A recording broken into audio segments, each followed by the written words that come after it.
In quilting, you might have heard the term fussy cutting. What does that mean? Welcome to Epida Studio. My name is Elizabeth and I help you make beautiful things with quilting, pochagi, and embroidery.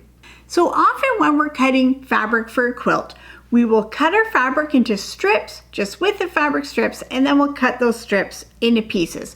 And this is a very efficient way to use fabric. You can immediately calculate how many squares, rectangles, whatever you want, you're going to get out of fabric. But some fabrics have little pictures or designs on them that you might want to feature. So in this fabric, if I just cut a strip, then I might by chance happen to get like this guy all by himself, but then I might get like half of this guy's head, they'll be cut off. So I might want to cut squares that each have a little gingerbread guy on them.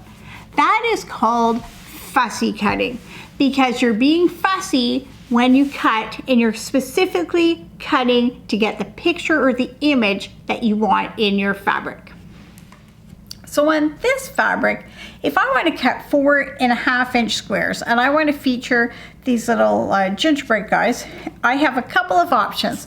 I can trace or draw a 4.5-inch square right on the fabric, and I can either use a ruler or I can make a little window. So this is just a piece from a cereal box. I cut a 4.5-inch square so I can get a good idea of what my pieces would look like before I even cut them out. So fussy cutting is a nice way to add a focus to your quilt block, and it's a nice way to feature some of the especially pictures and novelty prints that you might be using in your project.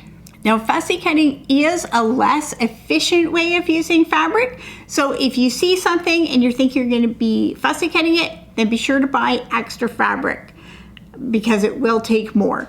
But it's a great way to take your quilting designs to the next level. For more quilting tips and tutorials, be sure to check out my website, epidastudio.com.